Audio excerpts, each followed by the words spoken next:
Now, back here, it's St George's Day next week, and hundreds of military and naval cadets are marching alongside members of the Royal Society of St George in honour of England's fallen servicemen and women. Well, this comes as the patriotic group celebrate their 130th anniversary. Let's head to the Cenotaph in London. Will Hollis is there for us. Morning, Will. Good morning. Yes, well, for more than 100 years, the Cenotaph has been the nation's focal point for remembrance, but it is also used to mark days of national significance, like St George's Day, which, of course, is next Tuesday, the 23rd of April, and there are going to be a number of celebrations happening in towns and cities, not just here in England, but across the UK and even further afield as well. But this is the national focus, and later today we're going to be seeing a parade organised by the Royal Society of St George. And Nick Dutt, you are the chairman of that society. Just describe for me, why are you doing this today for St George's Day? Well, I think it's a very important day to celebrate. The Royal Society of St George have been laying a wreath at the Cenotaph since 1921, so just after it was built. And it's a great way of commemorating those who sacrificed so much for us. In the last 30 years, we've added a cadet parade to it, so it's great to get the younger generation, the cadet, the youth involved, and give them something that they'll always remember. And I suppose it inspires hope for the nation, seeing that young people are so proud of St George and willing to take part in this. Where is St George now in English society, and what's the role of the Royal Society of St George? The role of the society, as it was founded 130 years ago, was to celebrate England and Englishness. And I think today it's even more important to do that with a lot of the challenges we have today, with people undermining who we are as a nation and our history.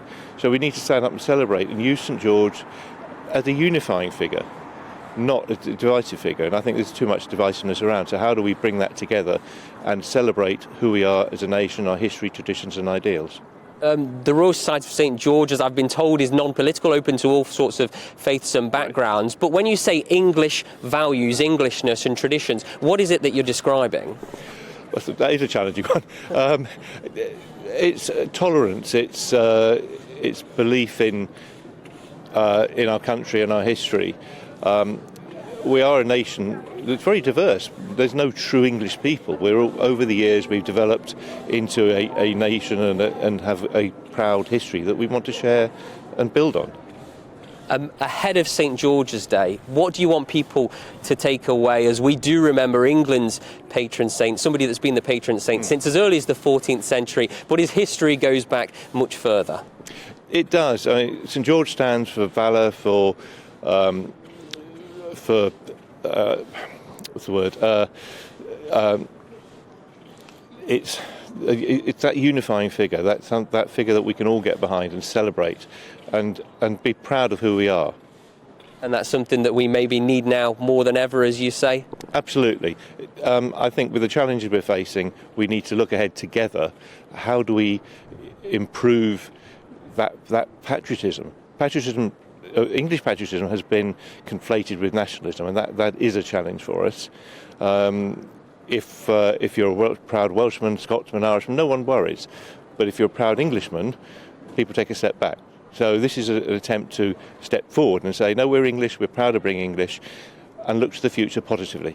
Yeah, that's something that you don't need to be worried about or concerned about. It's okay to be proud and patriotic, to be English, in your view?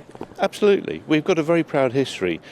Over the last 100 years, through 300 years, through industrialisation, through scientists, explorers, inventions, medical, arts. There's so much this country has done.